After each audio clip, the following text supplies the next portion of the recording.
안녕하십니까. 자, 이 시간에는 한국체육사 기출문제 2018년도 문제를 1번부터 10번까지 풀어보도록 하겠습니다. 확실히 2018년쯤 이때 출제된 문제들을 보면 좀 더 최근 문제보다는 좀 쉬운 경향이 있습니다. 그래서 좀 간단하게 풀어보고 또 제가 부연 설명이 필요한 거 있으면 한번 쭉 정리를 해 드리도록 하겠습니다. 자, 먼저 1번 문제 보겠습니다. 너무 쉽죠? 체육사 연구에서 시대를 구분하는 이유로 가장 적절한 것은, 제가 앞에서 여러 번 기출문제 풀면서 얘기했습니다. 이렇게 시대를 구분하는 것은 역사를 서술하고 정리하기가 쉽죠. 공부하는 입장에서도 이해하기 쉽죠. 그래서 답은 바로 나옵니다. 그죠? 체육사의 종합적인 이해와 서술을 용이하게 하기 위해서, 돕기 위해서. 정답 1번. 그러면서 제가, 자, 우리 학생들이 이 한국 체육사를 공부하면서도 기본적으로 시기를 한번 정리해 볼 필요가 있어요. 그래서 제가 왕조나 이 현대사 같은 경우는 대통령 중심으로 한번 시기를 큰 틀을 잡아서 정리를 하도록 하겠습니다. 먼저 국가가 가장 먼저 세워졌던 고조선입니다만, 우리 체육사에서는 철기 문화를 바탕으로 세워졌던 부여, 고구려, 옥조동의 삼한, 그리고 삼국시대 통일신라 발해, 이때를 무슨 국가? 고대 국가라고 한다고 했습니다.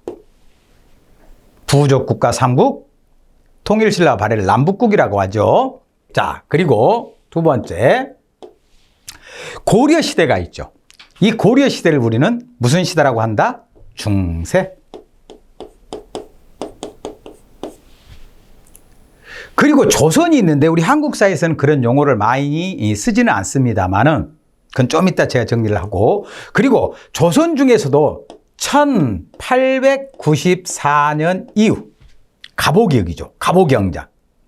이때부터를 그냥 현대라고 하겠습니다. 자, 그러다 보면 고대, 중세, 근대, 현대 이렇게 가는데, 이 과정에 조선에 해당되는 시기를 중세의 세자를 따다 쓰고 근대의 근자를 따다 써서 근세 이렇게도 표현할 수 있다는 것 참고로 알아두시고요. 중요한 건 아닙니다. 흐름은 이렇게 간다. 국가 중심으로 했을 때 고대, 중세, 근세, 근대, 현대. 그러면서 저는 이 시간에 이 현대에 있어서 우리나라의 대통령들을 쭉 한번 말로 읊어볼게요. 가장 먼저 대통령이 된 분은 이승만. 우리 한국 체육사에서는 거의 출제되지 않습니다. 4.19 혁명을 계기로 쫓겨났죠. 그리고 대통령의 윤보선, 총리의 장면, 유일한 우리나라의 내각 책임제, 제2공화국, 이승만 1공화국. 시험 문제 안 나와요. 2공화국도 시험 문제 안 나옵니다. 한국 체육사에서는 무시해도 돼요. 대신에 흐름만 잡는 거예요. 장면 윤보선. 그리고 5.16 군사정변으로 박정희. 그죠? 그래서 박정희 시험 문제 잘 나오죠? 기출문제 보면. 이분이 3공화국과 4공화국으로 나뉘는데, 뭐 시험 문제는 안 나오니까 공부하는데 이해하기 위해서, 시대를 구별한 이유, 이해하기 쉽게 하기 위해서 그래서 제가 정리해 주는 거예요. 3공화국은 72년 10월 유신이라고 들어봤을 것이에요. 유신헌법 이전을 3공화국, 박정희 때. 그리고 이 이후 박정희가 죽고 그 다음에 최규하, 시험 문제 안 나옵니다. 그냥 4공화국이 연장선이라고 보면 돼요. 전두환이가 권력 잡을 때까지. 그래서 박정희 3공화국, 4공화국. 그 다음에 박정희 다음에 최규하, 시험 문제 안 나옵니다. 그리고 이제 전두환. 이 전두환이가 몇 공화국? 5공화국이 되죠. 임기 몇 년? 7년에 단임제 대통령. 그리고 6.29 선언 이후 아무튼 개헌을 통해서 대통령이 된 사람이 누구? 노태우. 이때부터가 이제 우리나라 6공화국이 되는 거예요. 근데 이 6공화국에는 대통령이 어떻게 됩니까? 노태우, 김영삼, 김대중, 노무현, 이명박, 박근혜, 문재인, 현재 윤석열 8명이나 되네요. 근데 그 공화국 속에서 정부 이름을 붙이는데 요즘은 그 이름을 따로 붙이지 않습니다. 주로 본인들 이름을 쓰니까. 근데 한국 체육사에서 알아두셔야 돼요. 6공화국에, 그렇죠? 노태우 정부가 있고요. 그 다음에 김영삼 정부, 문민의 정부, 문민정부. 알아두시면 좋습니다. 근데 김영삼도 별로 한국 체육사는 시험 문제 안 나와요. 그리고 김대중, 국민의 정부. 그리고 노무현, 참여정부. 그리고 뭐 이명박 이후도 시험 문제 잘 안 나옵니다. 이명박 MB정부. 그 이후에는 시험 문제 안 나옵니다. 그러면서 우리 체육사에서 현대사에서 가장 시험 문제 잘 나오는 사람이 3명 있다. 누구? 박정희. 그 다음에 전두환, 노태우. 노태우는 특히 제가 남북한 유엔 동시가입, 북방외교, 남북 단일팀 여기에 초점 맞추고 전두환은 쿠데타로 정권 잡았기 때문에 스포츠 활성화에 관심 가졌다는 거. 박정희 대통령이랑 비슷해요. 근데 이분이 주로 토대를 마련했고 이분이 주로 그걸 발전시켰죠. 프로 스포츠, 전두환. 이때는 프로는 없어요. 주로 실업. 참고로 큰 흐름을 잡았고요. 아무튼 우리가 체육사 연계에서 시대를 구분하는 근본적인 이유는 서술, 이해 이런 것을 쉽게 하기 위해서 이렇게 정리하면 됩니다. 다음 문제로 넘어가겠습니다. 자, 2번 문제를 보면요. 체육사 연구에서 사관, 그렇죠? 역사가의 주관적인 해석. 과거 랑케 시대에는 그냥 역사관에 있었던 사실 그대로 써라. 몇 년 몇 월 며칠 뭐가 있었고 몇 년 몇 월 며칠 뭐가 있었고 이렇게만. 근데 요즘 우리 시대는 거의 아니에요. 역사가가 해석과 평가를 합니다. 근데 해석과 평가할 때 절대로 도덕적 가치가 들어가서는 안 된다 그랬어요. 그리고 역사가는 미래를 예언하는 것이 아니라 예측하는 거라고 했어요. 이 단어만 알면 벌써 답은 나와요. 그래서 사관이 갖는 의미를 가장 적절한 것은 그랬어요. 체육현상을 개념한다? 이건 스포츠 전문가들이 해야 되겠죠? 체육가들이. 체육에 대한 기록으로서의 역사, 사실로서의 역사. 그렇죠. 오늘날은 기록으로서의 역사고 사실로서의 역사는 누구? 랑케 시대. 있었던 사실 그대로. 이 기록은 해석과 평가한다. 근데 말도 안 돼요, 이거는. 그렇죠? 그 다음 역사에 대한 문헌 사료를 제시한다. 이것도 뭐 가장은 안 맞죠. 역사가의 가치관에 따라 이게 사관이에요. 체육 역사를 뭐한다? 해석한다. 역사를 해석하지. 그 체육 스포츠 자체에 대해서 우리 개념 현상하는 거 아닙니다. 그래서 정답은 4번. 다음 문제로 넘어가겠습니다. 자, 3번 문제가 되네요. 너무 쉬워요. 이때는 보기에 설명하는 부족국가 시대의 신체활동 그랬죠. 그러면 우리 체육사에서는 이제 고조선 뭐 진나라 이런 거 뺍시다. 부여, 고구려, 옥조동의 삼한. 그죠? 그리고 이제 고대국가의 고구려, 백제, 신라. 근데 여기는 부족국가. 두 사람이 맨손으로 허리띠를 맞잡고 힘과 기를 겨루어 넘어뜨리는 경우. 오늘날 개념으로는 뭡니까? 씨름. 바로 우리나라의 그 고구려의 벽화를 보면은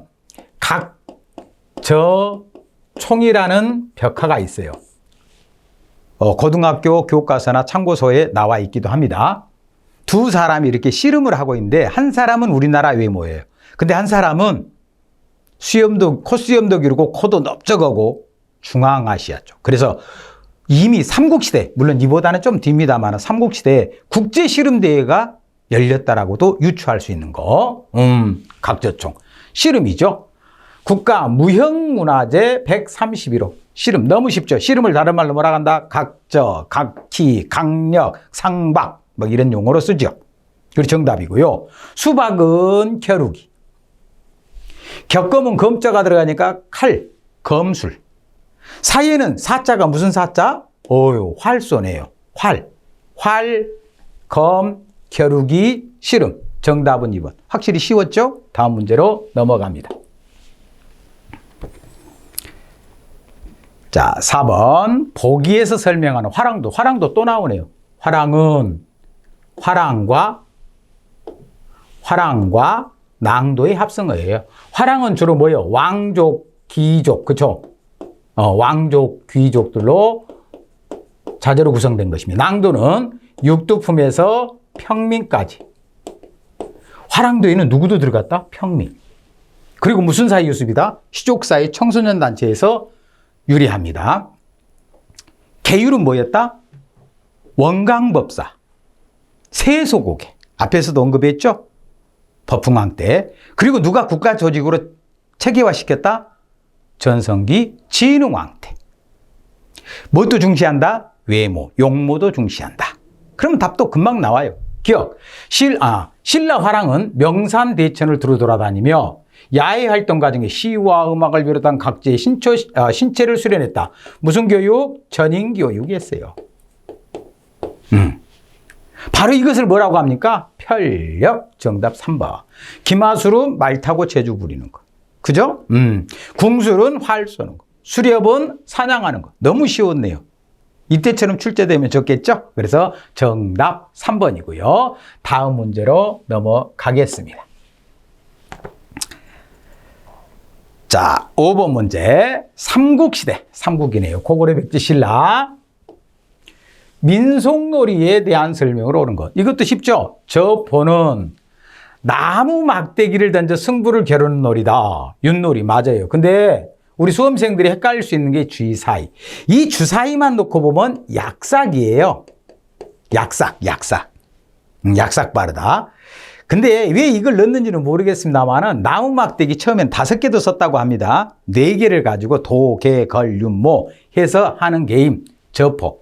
그냥 주사위 놀이 그러면 약삭. 그냥 그 속에 주사위 들어갔으면 그 막대기도 넓은 의미의 주사위라고 보구나. 이렇게 이해하시면 돼요. 그래서 정답 1번이고. 축구군. 축구의 사촌이죠. 김유신, 김춘추, 일화. 말 위에서 여러 동작을 보이는 거. 이거 뭡니까? 말 타고 하는 거. 마상제, 기마술. 그렇게 보이죠? 앞뒤가 안 맞아. 추천은 뭡니까? 그네 타는 거네요. 화살 같은 막대기를 일정한 거리 항아리 병 안에 넣는 거. 이거 뭡니까? 투호. 그래서 앞뒤가 안 맞고. 투호는 또 앞뒤가 안 맞네요. 동편과 서편은 나라 돌팔매질을 방법으로 승부를 겨려. 이 뒤에 동편과 서편은 돌팔매질한 것은 써볼까요? 이건 석전, 돌석자. 화살 같은 막대기를 일정한 거리에 넣는 거, 투호. 말 위에서 여러 동작 하는 거, 마상제. 그죠? 정답은 1번. 나머지 그렇게 어렵지 않죠? 옛날 문제는 확실히 좀 쉬웠습니다. 그죠? 정답 1번이고 다음 문제로 넘어가겠습니다. 자, 6번. 화랑에 대해서 또 나오네요. 화랑이 2문제나 나왔네, 이때는. 자, 신라 화랑의 체육 사상으로 옳지 않은 거. 아까 신체 힘이 용모 중시한다 그랬죠? 탁월성을 중시했다? 맞으니까 답 아니. 그렇죠? 불국토 사상, 뭐요? 불교의 이상세계가 신라 영토였다, 이런 거. 그래서 우리는 목숨 걸고 지켜야 돼. 애국심 고치. 불국토 사상. 그래서 편력 활동, 편력 얘기했죠? 대명산천 다니면서 자, 심신수련하는 거. 참고로 제가 얘기했는데 역사를 공부하면 이것도 출제될 가능성이 좀 있어요. 사형직이라고 나와요. 4개의 신령스러운 땅. 이거는 화랑도 무술과 전혀 관계없습니다. 이것은 무엇과 관계 있어요? 신라의 귀족회의였던 화백회의를 개최했던 장소가 사형지. 괜히 이렇게 낼 수 있어요. 화랑들은 사형지에서 예를 들어서 편력 활동을 했다. 틀려요. 사형지는 화백회의. 화백회의, 좋다, 백, 모두 다 만장일치의 귀족회의. 학교 다닐 때 배웠었는데 기억 안 나면 다시 한번 생각해 보면 날 겁니다. 그죠? 그래서 이거 조심하시고. 사형지는 화랑과 관계 있는 것이 아니라 화백회의와 관계 있으며, 그죠? 자, 신체가 하는 심신을체, 몸과 마음이 하나라는 것. 그리고 심신 수령합니다. 맞고요. 옳지 않은 거. 요것도 맞고, 요것도 맞고. 임전부터는 싸움에 임해서 물러서지 마라. 개인일까요? 국가일까요? 국가를 위한. 그죠? 싸움에서 물러나지 않은 건 개인을 위한 계율이 아니라 국가를 위한 계율이겠죠? 그래서 아주 쉬운 문제. 정답 4번이 됩니다. 다음 문제로 넘어가겠습니다. 자, 그 다음 7번. 이제 중세, 고려시대, 무예에 대한 설명으로 옳지 않은 거. 고려 시기 중요하죠? 옳지 않은 거. 수바퀴는 무인 선발의 중요한 수단. 그렇죠? 손발, 신체를 이용해서 겨루기 하는 거. 무인 선발의 중요한 수단이다. 무인 정신은 충효의의 기반을 두고 있다. 당연하죠. 충은 나라의 충성, 부모의 효도, 친구 간의 의리, 서로 도와준 거. 그 다음, 무예도보 통지, 어이구, 이거는 언제 만들어졌어요? 조선. 너무 쉬웠죠? 1790년 정조의 명에 의해서 그 전에 있었던 무예제보나 무예신보를 토대로 몇 가지, 24가지, 그쵸? 무예를 정리해 놓은 거. 무슨 시대예요? 조선. 여기는 무슨 시대 물어봤어요? 고려. 잘못된 거 3번. 강해제. 다른 말로 무학제라고도 한다 그랬어요. 마지막 7제 7번째 과목 무예를 장려했다. 어디에서? 국자감에서. 언제? 중요한 건 아닙니다만은 예종에서 인종 때까지, 고려 예종에서 인종 때까지 24년간 무가가 없는 대신 일시적으로 무예, 그죠? 장려한 적이 있습니다. 자, 그럼 다음 문제로 또 넘어가 보도록 하겠습니다.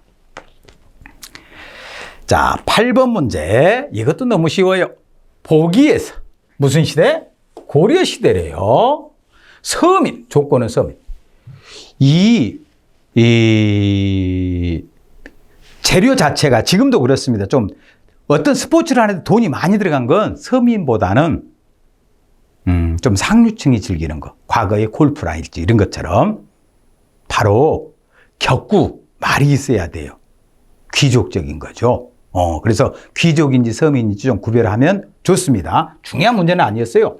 자, 민속들이 모두 고른 건 그랬어요. 서민, 축구, 서민들도 할 수 있습니다. 그죠? 공 차는 거, 격구, 말 타야 돼요. 이건 누구? 귀족들이 즐기는 거죠. 귀족들이. 그리고 추천, 그네 타는 거, 서민들도 그네 탈 수 있어요. 그죠? 투어, 의외로 이게 귀족의 부녀자들이 즐겼던 스포츠예요. 항아리 던지는 거 큰 힘 안 들죠? 그 다음에 각조, 서민들이 씨름하는 거 아니겠습니까? 그치? 서민들. 그 다음에 방응, 이것도 매 비쌉니다. 그래서 매 갖고 꽁사냥하는 거 귀족이 즐겨요. 그래서 서민이 즐기는 거 기역, 디귿, 미음 해서 정답 1번. 서민과 관계된 것인가, 뭐 칼로 두부 자를 수는 없습니다만 보편적으로 귀족들이 즐겼던 것인가 구별하는 것. 다음 문제로 넘어가겠습니다. 자, 9번 문제. 조선이네요. 조선시대. 무과시험에 대한 설명으로 옳지 않은 거. 제가 고려시대에는 무과가 없었다. 대신 무학제, 강해제가 있었다. 조선시대에 무과가 시행된다. 어디서 시행한다? 국방을 책임진다. 병자가 들어가. 병조와 훈련원에서. 그죠? 원칙적으로는 3년마다 시험 보는 거. 식년시가 원칙이나 증광시, 별시, 정시 같은 그때 필요에 따라 시행되는 비정규 시험도 있었다. 원칙은 양인 이상만 응시할 수 있다. 물론 일부 예외도 있겠죠. 그리고 무과는 대과와 소과가 없었다. 문과는 소과, 대과가 있었는데 무과는 그냥 한 번에 끝나요. 그리고 이제 1차, 2차, 3차 초시, 복시, 전시가 있으며 정원은 몇 명을 뽑는다? 28명. 자, 보겠습니다. 무과는 초시, 복시, 임금 앞에서 보는 전시로 이루어져 있다. 맞는 설명이네요. 복시는 병조와 훈련에서 주관한다. 맞죠? 병조와 훈련. 병자가 다른 국방이에요. 전시는 기, 격구. 이건 제가 볼 때 말 타고 격구하는 거고, 보, 격구. 뛰어다니면서 격구하는 거겠죠. 그죠? 이것도 합니다. 그 다음에 초시, 복시, 전시 모두 동일? 아니죠. 처음에 더 많이 뽑고 좀 떨어뜨리고 마지막 가서는 몇 명? 28명만 뽑습니다. 전시에서 갑종에 3명, 을종에 5명, 병종에 20명, 28명을 뽑습니다. 그래서 옳지 않은 거 동일하게 뽑는다. 아이, 똑같은 숫자 뽑은 건 어떻게 되겠어요? 너무 쉬운 문제 아닙니까? 그죠? 오케이. 여러분도 어떤 시험 볼 때 1차에서는 뭐 정원에 2배, 3배를 뽑고 그 다음에 또 일부 떨어뜨리고 마지막 시험 최종 합격시키고 그렇게 하겠죠. 조선시대 무과도 문과도 모두 그러했습니다. 그래서 잘못된 거 정답 4번이고요. 자, 다음 마지막 10번 문제로 넘어가 보도록 하겠습니다. 자, 10번 문제 보면은요. 보기에 기역, 니은에 알맞은 용어는 그랬어요. 조선시대 유교, 그죠? 유교하면 항상 뭐는 좋은 거예요? 무는. 그래, 숙문. 무는 별로 의미가 없어요. 그래서 숙문천무의 풍조. 제가 그렇다라는 게 아니고요. 이때 조선의 유교는 뭐 깊이 들어갈 필요는 없습니다만은 성리학 영향으로 인하여 무슨 사상이 숙문천무의 풍조. 이미 나왔네요. 그렇죠. 숙문천무. 요거나 요것이 정답이겠네요. 그러나 정조는 또 나오네요. 자, 뭐 또 나름대로 중시합니까? 문뿐만 아니라 무도. 그래서 문무 겸전 이것이 정답이겠죠. 문과 무를 동시에 중시해요. 사상이 국가를 부강한다고 생각해요. 그래서 1790년에 무에서 뭐가 만들어집니까? 무의 도보 통치 만들어지죠. 정답은 2번. 자, 이렇게 해서 2018년도 기출문제 10번까지 풀어봤는데 확실히 최근에 출제된 문제에 비해서는 좀 더 쉽다 이렇게 느낄 수 있을 겁니다. 그래서 참고하시고 좀 더 깊이 있게 해놓으면 나중에 시험 보는데 많이 도움될 겁니다. 수고하셨습니다. 감사합니다.